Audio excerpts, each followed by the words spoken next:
ಸನ್ನಿಧಾನದಲ್ಲಿ ಪ್ರಾರ್ಥನೆ ಮಾಡಿ ವಿಶೇಷವಾಗಿ ಈ ಭಾಗದಲ್ಲಿ ಈ ಒಂದು ಕೆರೆಯನ್ನ ಅಭಿವೃದ್ಧಿ ಮಾಡಿ ಇಲ್ಲಿ ನಿಮಗೆ ಕಾರ್ಯಕ್ರಮಕ್ಕೆ ಅನುಕೂಲ ಮಾಡಿಕೊಟ್ಟಿರ್ತಾರೆ ಈ ಭಾಗದ ಶಾಸಕರು ಮತ್ತೆ ನಾನು ಕೂಡ ಇದ್ರ ಜೊತೆ ಕಳೆದ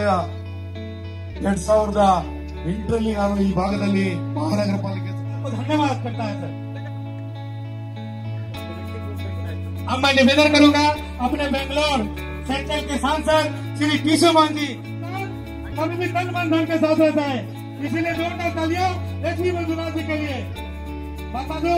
पूरे कर्नाटक के एसवी